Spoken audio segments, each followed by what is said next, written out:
আজকে আমি যে বিষয়টা নিয়ে আলোচনা করব সেটা হচ্ছে উচ্চতর গণিত প্রথম পত্রের অন্তরীকরণ অধ্যায়ের একটা পরিচ্ছেদ নিয়ে আলোচনা করব, যেটা হচ্ছে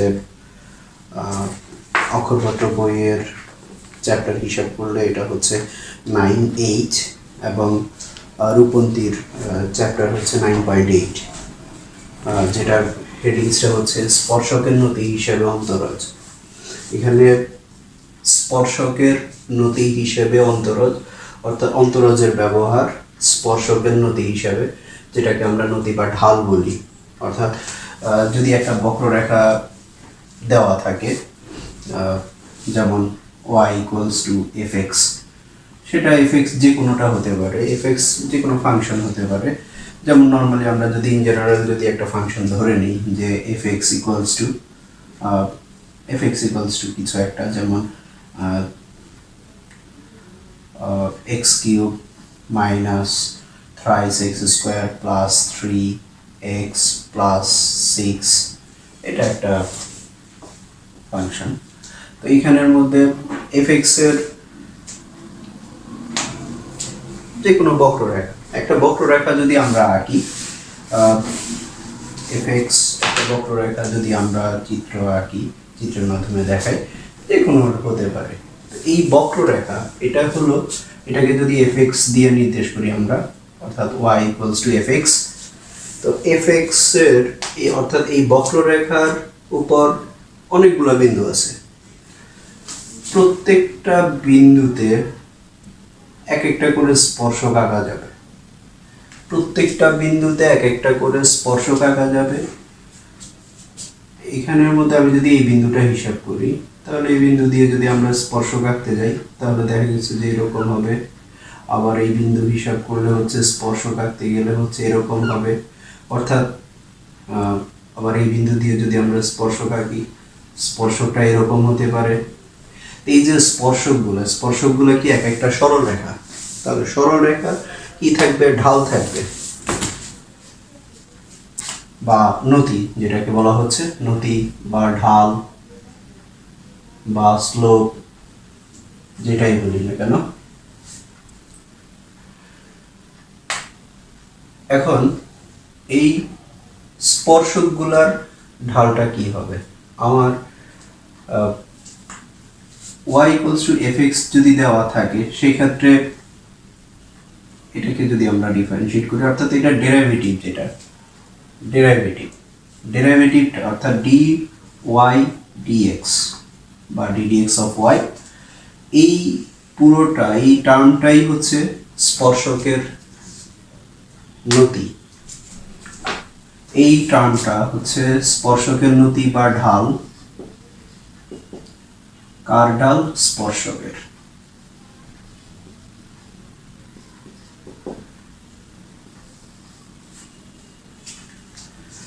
এখন দেখো এখানের মধ্যে এই বক্ররেখার উপরে অনেক বিন্দু আছে, কোন বিন্দুতে স্পর্শক আঁকবো, তাহলে অবশ্যই বিন্দুটা তোমাকে স্পেসিফিকলি করে বলে দেওয়া থাকবে। তাহলে সেই ক্ষেত্রে যদি বিন্দুটা হয়, এখানের মধ্যে আমরা যদি এই ঢালের ক্ষেত্রে হিসাব করি, যদি বিন্দুটা হয় x1 y1, তার মানে এখানে তোমাকে কি করতে হবে, y কে ডিফারেন্সিয়েট করে ওইখানের মধ্যে যদি আমরা x1 y1 বিন্দুটা বসাই, তাহলে আমরা যে মানটা পাবো, অর্থাৎ x1 y1 বিন্দুতে x1 y1 বিন্দুতে আমরা যে dy dx এর মান বের করি আমরা, তাহলে যে মানটা পাবো, এই মানটা হচ্ছে কি, ওই x1 y1 বিন্দুতে যে স্পর্শক আঁকবো আমরা, স্পর্শক আঁকলে যে স্পর্শকটা পাবো, সেই স্পর্শকের নতি বা সেই স্পর্শকের ঢাল। এখন যদি আমরা একটা উদাহরণ যদি দেখি, যে y ইকুয়ালস টু ধরো x cube minus thrice x square plus thrice x plus 6, তাহলে এখান থেকে আমরা যদি এটাকে x এর সাপেক্ষে ডিফারেন্সিয়েট করি, তাহলে আমরা কি পাবো, dy dx পাবো। অর্থাৎ dy dx ইকুয়ালস টু, এখান থেকে আমরা পাচ্ছি কত, thrice x square minus 6x plus 3। তো এইখানের মধ্যে দেখো এটা হচ্ছে জেনারেল একটা টার্ম, কিসের ক্ষেত্রে এটা কি নির্দেশ করে? ঢাল নির্দেশ করবে, ঢাল নির্দেশ করবে জেনারেলি। এখন এটা প্রত্যেকটা পয়েন্টের জন্য, স্পর্শক এই বক্ররেখার উপরের প্রত্যেকটা পয়েন্টের জন্য হচ্ছে ঢাল নির্দেশ করবে, প্রত্যেকটা পয়েন্টের জন্য, অর্থাৎ ডিওয়াই ডিএক্স। এখন যদি আমরা স্পেসিফিকলি একটা বিন্দুতে, একটা নির্দিষ্ট বিন্দুতে যদি আমরা ঢাল স্পর্শকের ঢাল বের করতে পারি, একটা নির্দিষ্ট বিন্দুর ক্ষেত্রে যদি আমরা চিন্তা করি, একটা বিন্দুতে একটা মাত্র স্পর্শক আঁকা যাবে, একটা বিন্দুতে একটা মাত্র স্পর্শক আঁকা যাবে এই বক্ররেখার উপরে।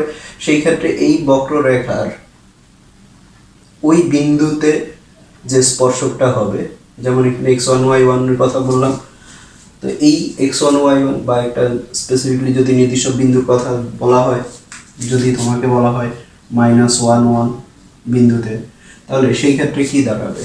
বা এখানে যদি তোমাকে বলা হয় ধরো -1 1 না বলে 2 1, তাহলে এই 2 1 বিন্দুর কথা যদি আমরা চিন্তা করি, তাহলে 2 1 বিন্দুতে যে স্পর্শকটা আঁকবো আমরা, সেই স্পর্শকের ঢালটা কত হবে? সেই স্পর্শক, তাহলে এই বিন্দুটা আমরা এখানে বসাবো, বসালে অর্থাৎ এটা হবে x এর মান, এটা হবে y এর মান। যেহেতু এখানে কোনো y নাই, সেক্ষেত্রে আমরা শুধুমাত্র x বসাবো। তাহলে 2 1 বিন্দুতে dy dx equals to কত আসবে? 2 1 বিন্দুতে dy dx equals to, তাহলে কত আসবে? 3 into 2 square minus 6 into 2 plus 3 equals to হচ্ছে 12 বিয়োগ 12 যোগ 3 অর্থাৎ 3। তার মানে কি, এখানে আমরা এই যে 2 1 বিন্দুতে, যদি এই বিন্দুটা হয় 2 1 বিন্দু,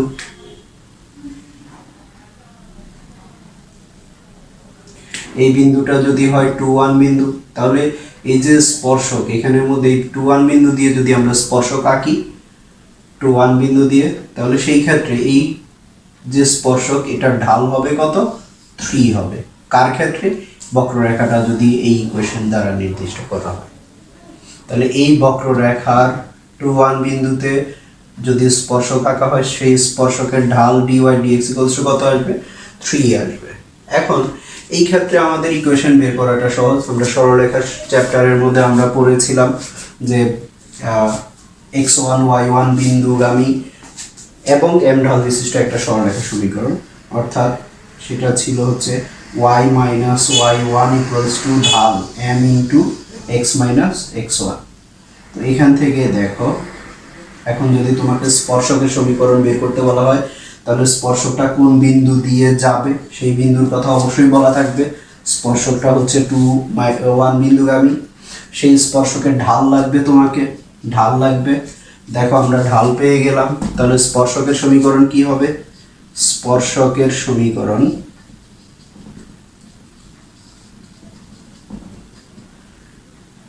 y minus y1, এটা হলো x1, এটা হলো y1, তাহলে y1 কত?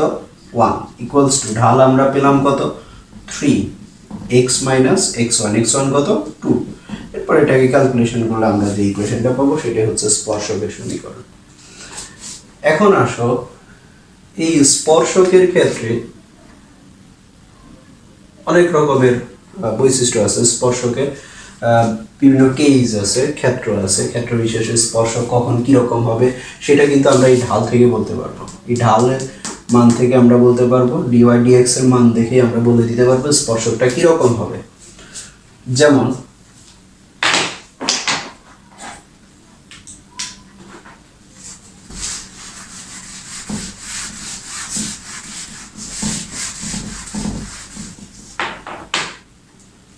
আচ্ছা, আমরা এটা লিখে রাখি যে স্পর্শকের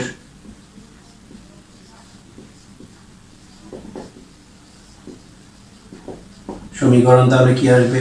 y minus y1 equals to ওই যে ঢাল dy dx এর মান কোন বিন্দুতে?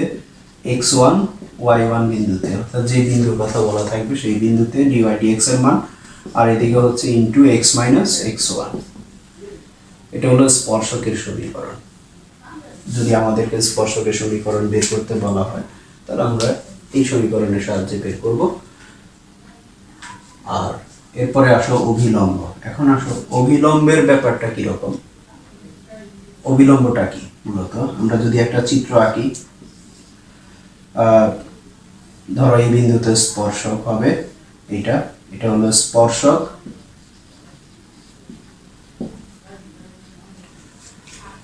এই যে স্পর্শকের বক্ররেখাকে যে বিন্দুতে স্পর্শ করবে সেই বিন্দুতে স্পর্শকের উপরে যদি আমরা লম্ব টানি একটা, তাহলে এই রেখাটাকে বলা হচ্ছে অভিলম্ব।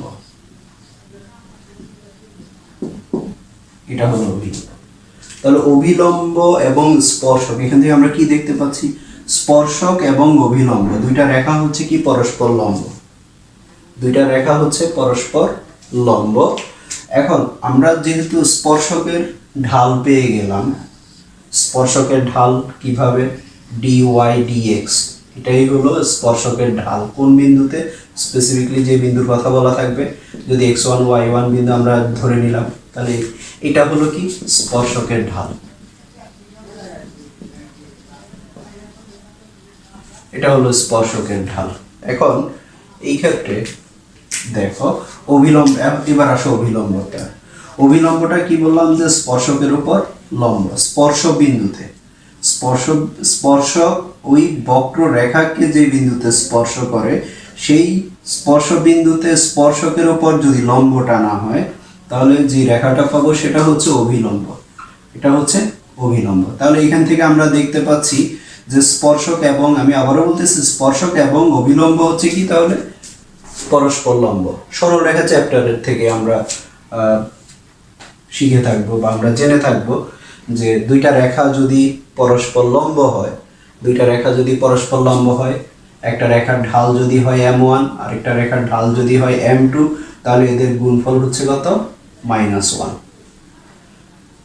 অর্থাৎ দুইটা রেখা যদি পরস্পর লম্ব হয় তাহলে তাদের ঢালের গুণফল হচ্ছে -1। এখন দেখো আমরা কিন্তু স্পর্শকের ঢাল, যেমন এইটা থেকে যদি আমরা ক্যালকুলেশনের কথা বলে থাকি যে এখানে 2-1 বিন্দুতে স্পর্শকের ঢাল, তার মানে আমরা পেয়ে গেছি বা আমরা পেয়ে থাকবো স্পর্শকের ঢাল। যদি আমরা পেয়ে যাই তাহলে সেই ক্ষেত্রে হচ্ছে আমরা অভিলম্বের ঢালও বের করে ফেলতে পারবো।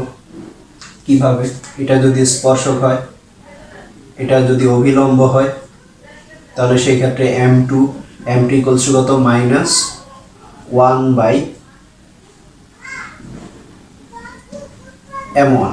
তার মানে কি, অর্থাৎ অভিলম্বের ঢাল আমরা তাহলে বের করতে, স্পর্শকের ঢাল যদি আমরা পেয়ে যাই তাহলে আমরা অভিলম্বের ঢালও পেয়ে যাব। তাহলে অভিলম্বের ঢাল,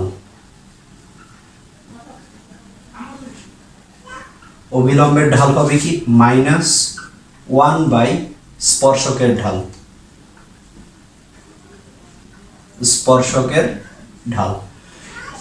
অর্থাৎ অভিলম্বের ঢাল ইকুয়ালস টু কি হবে এখানের মধ্যে, -1 স্পর্শকের ঢাল, -1 স্পর্শকের ঢাল। আর স্পর্শকের ঢাল আমরা তো দেখালামই অলরেডি। তাহলে অভিলম্বের ঢাল যদি আমরা পেয়ে যাই, অভিলম্ব স্পর্শক যে বিন্দুগামী x1 y1, তাহলে এখান থেকে আমরা দেখতে পাচ্ছি কি অভিলম্বটাও ওই বিন্দুগামী হবে, x1 y1 বিন্দুগামী হবে। আর একটা বিন্দুগামী এবং ঢাল যদি আমরা পেয়ে যাই তাহলে সেক্ষেত্রে আমরা কি ওই রেখার সমীকরণটাও আমরা বের করতে পারবো ইজিলি। তাহলে সেই ক্ষেত্রে এখন এখানে স্পর্শকের সমীকরণ যদি এটা হয়, তাহলে অভিলম্বের সমীকরণ কি হবে, অভিলম্বের সমীকরণ y - y1 ইকুয়ালস টু কি হবে, ঢাল, ঢালটা কি -1/dy dx।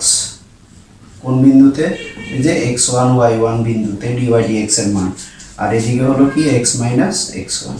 এখানে আমরা মানটা বসালে আমরা অভিলম্বের সমীকরণটা পেয়ে যাব। এটা গেল স্পর্শকের সমীকরণ এবং অভিলম্বের সমীকরণ বের করার সিস্টেমটা আমি দেখালাম, নিয়মটা দেখালাম।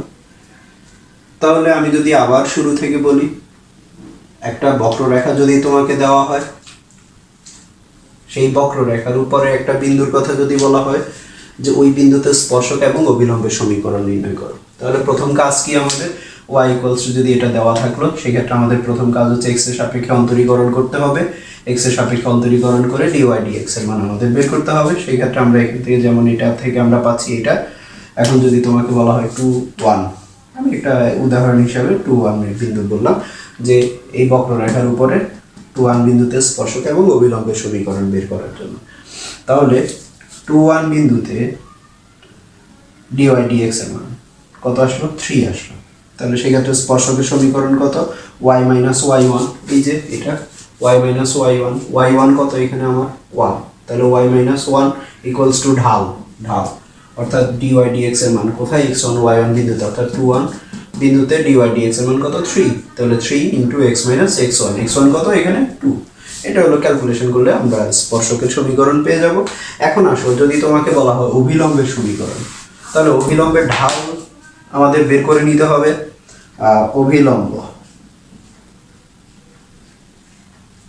অভিলম্বের সমীকরণ তাহলে কি আসবে, same case y minus y1, y1 কত আমাদের, y মাইনাস y1, 1 হচ্ছে কত y1 equals to minus 1 by স্পর্শকের ঢাল। তাহলে অভিলম্বের ঢাল কি, মাইনাস 1 বাই স্পর্শকের ঢাল। স্পর্শকের ঢাল আমরা কত পেলাম, 3, তাহলে এটা, আর এদিকে হচ্ছে x মাইনাস x1 কত এখানে কোন বিন্দুতে, 2 1 বিন্দুতে, তাহলে এই ক্ষেত্রে 2 হচ্ছে x1 অর্থাৎ 2। এরপরে ক্যালকুলেশন করলে আমরা যেটা পাবো সেটা হচ্ছে অভিলম্বের সমীকরণ। এটা গেল স্পর্শক এবং অভিলম্বের সমীকরণ নির্ণয় করার পদ্ধতি। সেই ক্ষেত্রে কি তোমাকে দেওয়া থাকবে একটা বক্ররেখার সমীকরণ দেওয়া থাকবে বা ফাংশন দেওয়া থাকবে, যেভাবে দেওয়া থাকবে কেন, আর একটা স্পেসিফিকলি বিন্দুর কথা বলা হবে। এখন অনেক ক্ষেত্রে বইয়ের মধ্যে দেখবা বিভিন্ন রকমের অঙ্ক আছে যেখানে সরাসরি বিন্দুর কথা না বলে বলে দেওয়া হয় যে x ইকুয়ালস টু 1 বিন্দুতে, যদি তোমাকে বলা হয় x ইকুয়ালস টু 1 বিন্দুতে স্পর্শক এবং অভিলম্বের সমীকরণ বের করো, তাহলে সেই ক্ষেত্রে কি হবে, x ইকুয়ালস টু 1 বিন্দুতে, তার মানে এইখানের মধ্যে তোমার বিন্দুটা যেটা শুধুমাত্র x এর মান দেওয়া আছে অর্থাৎ ভুজ দেওয়া আছে, তার মানে তোমাকে কোটিটা বের করে নিতে হবে। কোটিটা আমরা কিভাবে বের করব, এই বিন্দুটা কার উপরে, এই বক্ররেখার উপরে, তার মানে এখানে x এর মান যদি আমরা এখানে বসাই তাহলে আমরা কি y এর মান পাবো,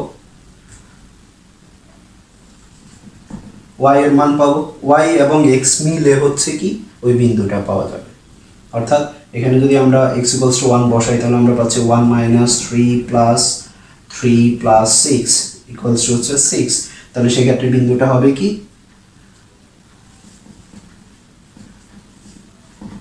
বিন্দুটি হবে কত 1 6, অর্থাৎ বিন্দু, তারপরে ওই যে dy dx বের করে তারপর ওইখানের মধ্যে হচ্ছে 1 6 বিন্দুটা বসালে আমরা ঢালটা পেয়ে যাব।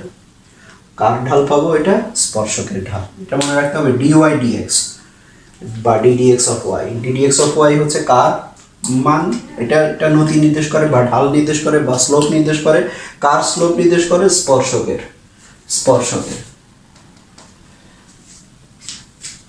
এবার আমরা দেখব বিভিন্ন রকমের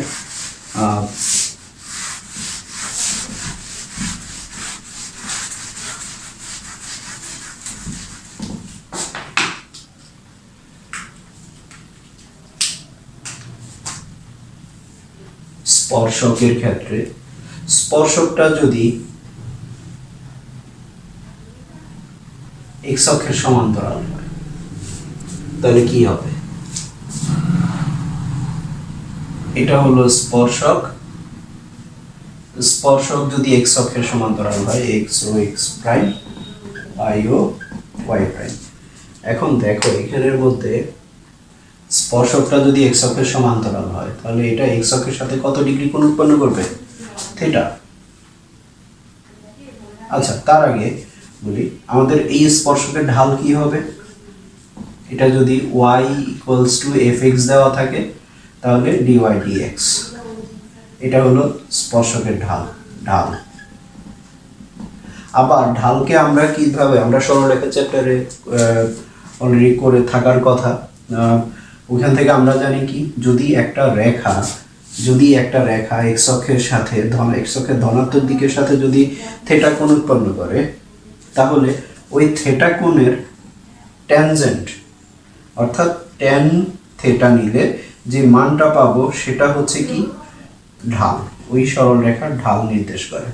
অর্থাৎ ট্যান থেটা, থেটাটা কি এক্স অক্ষের ধনাত্মক দিকের সাথে, যে বিন্দুতে ছেদ করবে তার ডান দিকে ধনাত্মক বাম দিকে ঋণাত্মক ধরে নিই, তাহলে ধনাত্মক দিকের সাথে অর্থাৎ ডান দিকের সাথে যে কোণটা হবে সেই কোণের ট্যানজেন্টের মান হচ্ছে কি ওই সরলরেখার ঢাল। তাহলে এই ক্ষেত্রে আবার আমরা একটু আগে পেলাম কি ডিওয়াই ডিএক্স হলো ঢাল নির্দেশ করে। তার মানে এখান থেকে কি এটাও ঢাল এটাও ঢাল, তাহলে এখান থেকে কি আমরা বলতে পারি না ট্যান থেটা, অর্থাৎ ডিওয়াই ডিএক্স এর মান হলো কত ট্যান থেটা, ডিওয়াই ডিএক্স বা d dx of y equals to কত ট্যান থেটা। এখন দেখো এই থেটার মানের উপর বেস করে আমরা বিভিন্ন বৈশিষ্ট্য দেখতে পারি, যে শর্তগুলো নির্ধারণ করতে পারি। যেমন দেখো স্পর্শকটা যদি এক্স অক্ষের সমান্তরাল হয়, এখান থেকে আমরা কি দেখতেছি স্পর্শক এক্স অক্ষের সমান্তরাল হলে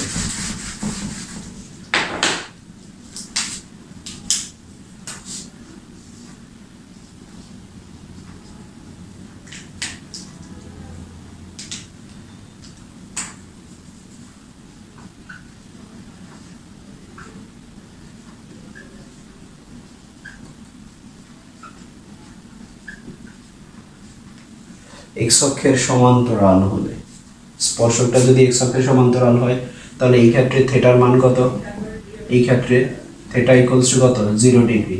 তাহলে আমরা কি দেখলাম tan 0 ডিগ্রি ইকুয়ালস টু কত 0, tan 0 এর মান কত 0, তার মানে এটার মান আসবে কত ইকুয়ালস টু 0, অর্থাৎ dy dx এর মান কত 0। এখন এখানের মধ্যে আমরা আরেকটা কথা বলতে পারি, স্পর্শক এক্স অক্ষের সমান্তরাল আবার ওয়াই অক্ষের সাপেক্ষে যদি আমরা বলে থাকি, তাহলে সেই ক্ষেত্রে আমরা পাচ্ছি কি ওয়াই অক্ষের উপর লম্ব, ওয়াই অক্ষের উপর লম্ব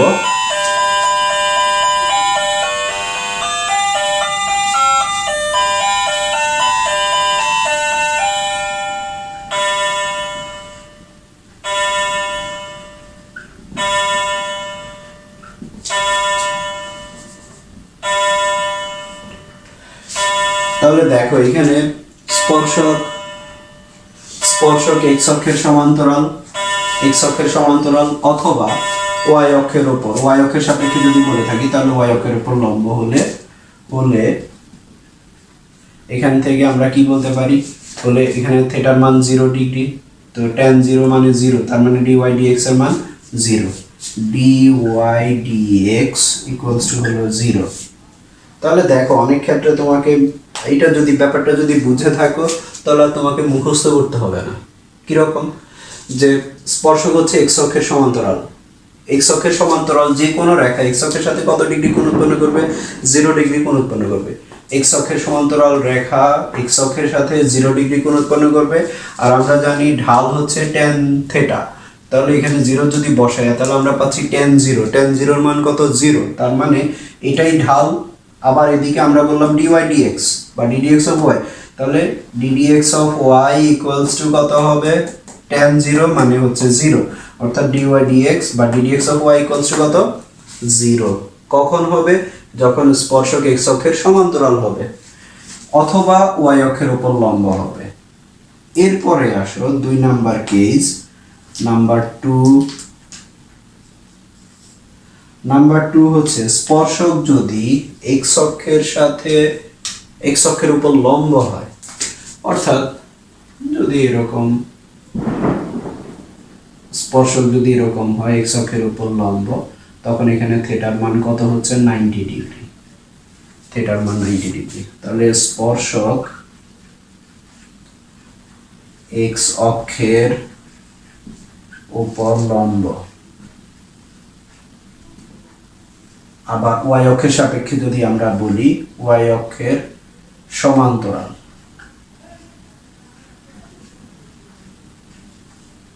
হলে, তাহলে এখান থেকে আমরা কি পাচ্ছি দেখো থেটার মান 90 ডিগ্রি, তার মানে dy dx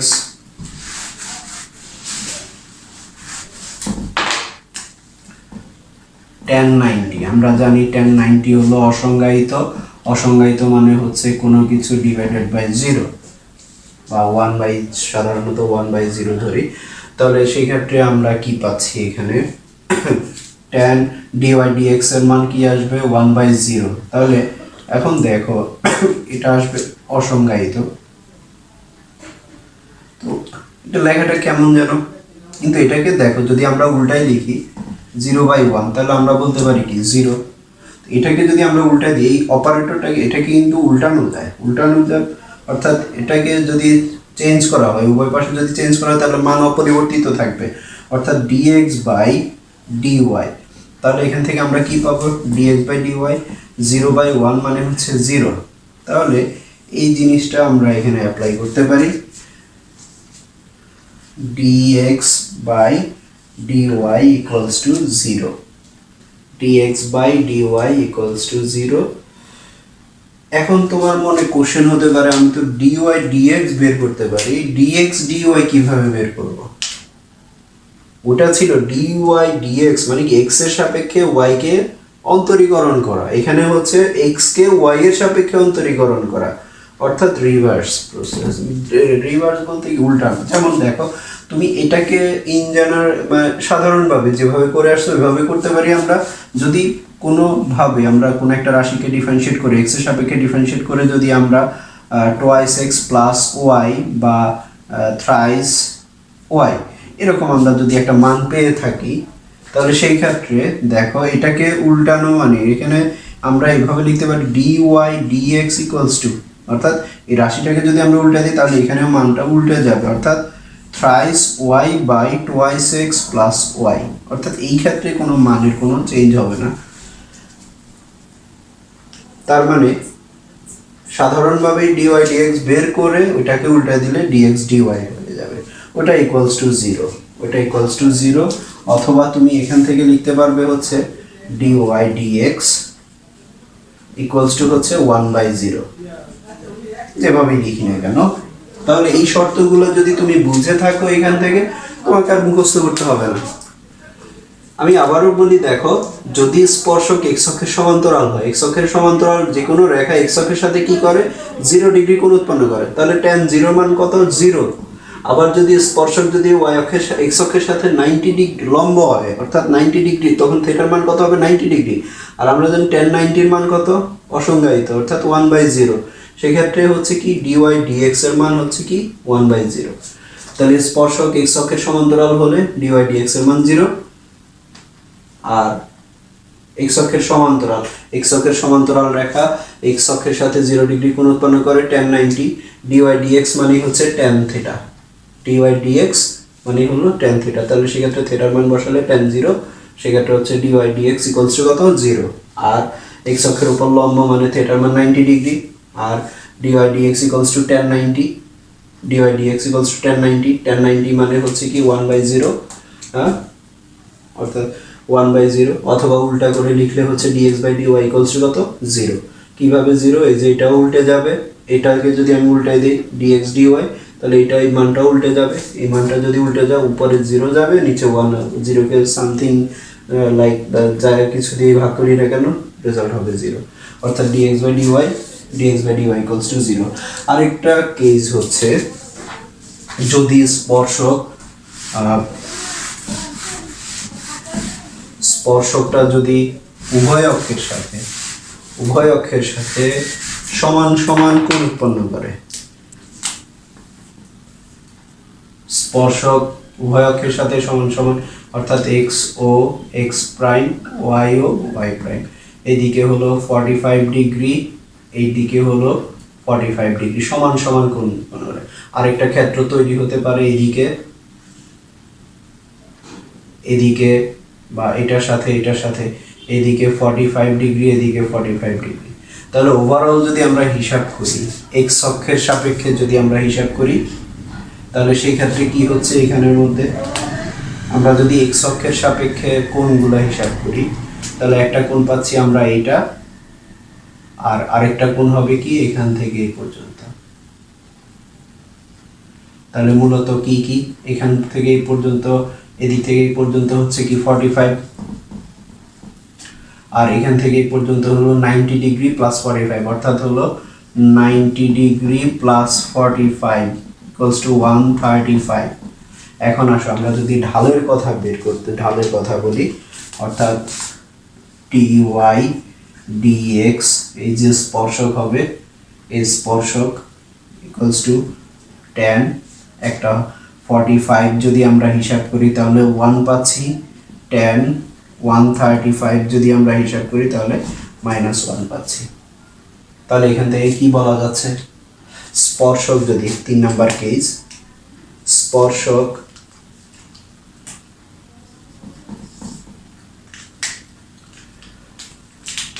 তাহলে এখান থেকে আমরা বলতে পারছি কি স্পর্শক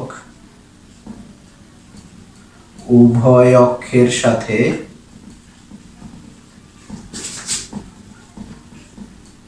সমান সমান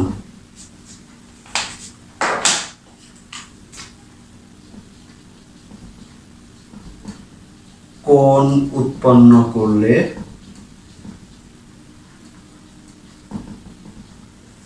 অর্থাৎ উভয় অক্ষের সাথে, এক্স অক্ষের সাথেও এই স্পর্শক